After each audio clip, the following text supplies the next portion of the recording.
നമ്മൾ ഇന്നത്തെ ക്ലാസ്സിൽ ഭാരതീയ ന്യായ സംഹിതയുമായിട്ട് ബന്ധപ്പെട്ട പ്രധാന ചോദ്യങ്ങളാണ് നോക്കുന്നത്. സമയം കളയാതെ നമുക്ക് ക്ലാസ്സിലേക്ക് പോകാം. BNSലെ ഏതു വകുപ്പിലാണ് ഭീകരതയെ വ്യാഖ്യാനം ചെയ്തിരിക്കുന്നത്? എന്താണ് ചോദ്യം? BNSലെ ഏതു വകുപ്പിലാണ് ഭീകരതയെ വ്യാഖ്യാനം ചെയ്തിരിക്കുന്നത്? ഏത് വകുപ്പിലാണ്? 113 വകുപ്പിലാണ് ഭീകരതയെ വ്യാഖ്യാനം ചെയ്തിരിക്കുന്നത്. അതായത് ടെററിസ്റ്റ് ആക്ടിനെ വ്യാഖ്യാനം ചെയ്തിരിക്കുന്നത് BNSൻ്റെ 113 വകുപ്പിലാണ്. ഈ വകുപ്പ് ഭീകരപ്രവർത്തനത്തെ വിശാലമായിട്ട് നിർവചിക്കുന്നുണ്ട്.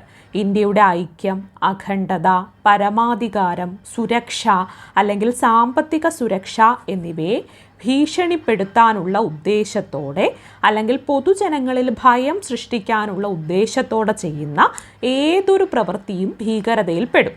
അത്തരം പ്രവൃത്തികൾ ചെയ്യാൻ വേണ്ടിയിട്ട് ഉപയോഗിക്കുന്ന മാർഗങ്ങൾ എന്തൊക്കെയാണെന്നും ഇതിൽ വ്യക്തമാക്കുന്നുണ്ട്. അപ്പോൾ BNSൻ്റെ 113 വകുപ്പിലാണ് ഭീകരതയെ വ്യാഖ്യാനം ചെയ്യുന്നത്. എത്രാമത്തെ വകുപ്പിലാണ്? 113 വകുപ്പിലാണ്.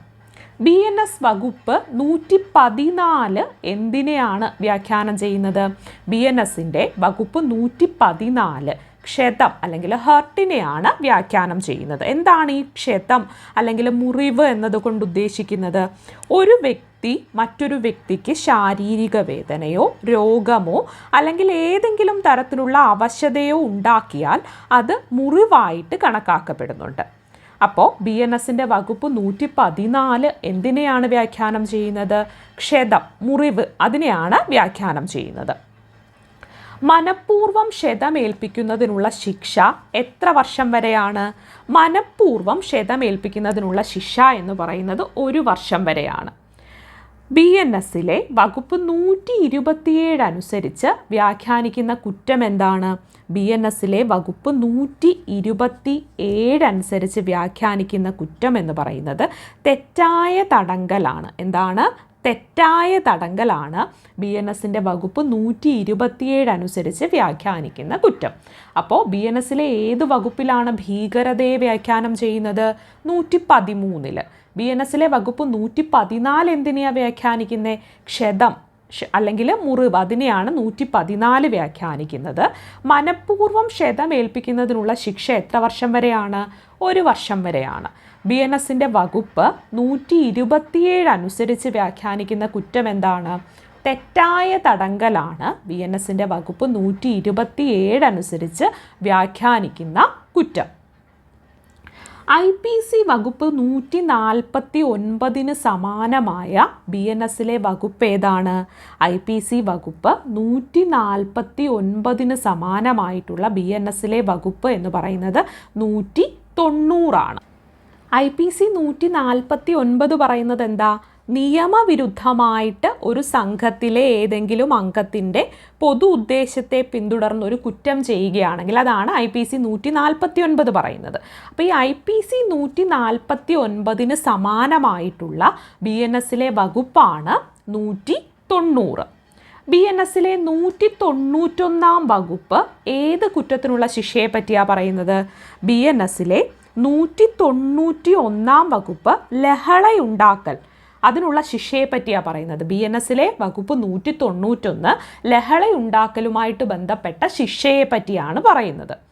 194 വകുപ്പ് അനുസരിച്ച് 2 അതിലധികമോ ആളുകൾ പൊതു ഇടത്തിൽ വെച്ച് അടിയുണ്ടാക്കുന്നതിനെ പറയുന്നത് എന്താണ്? കലഹം എന്നാണ് കേട്ടോ. എന്താണ്?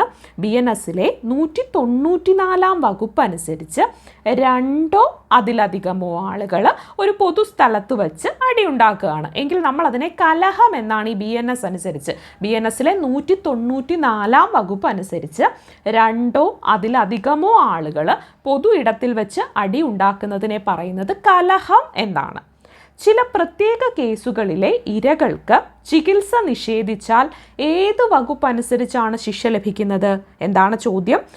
BNSലെ ചില പ്രത്യേക കേസുകളിലെ ഇരകൾക്ക് ചികിത്സ നിഷേധിച്ചാൽ ഏത് വകുപ്പ് അനുസരിച്ചാണ് ശിക്ഷ ലഭിക്കുന്നത്? 200 വകുപ്പ് അനുസരിച്ചാണ് ശിക്ഷ ലഭിക്കുന്നത്.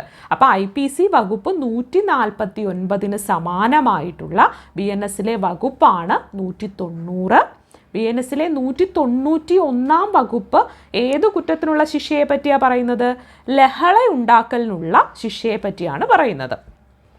194 വകുപ്പ് അനുസരിച്ച് രണ്ടോ അതിലധികമോ ആളുകൾ പൊതുയിടങ്ങളിൽ വെച്ച് അടിയുണ്ടാക്കുന്നതിനെ പറയുന്നത് കലഹം എന്നാണ്. എന്താണ്? കലഹം.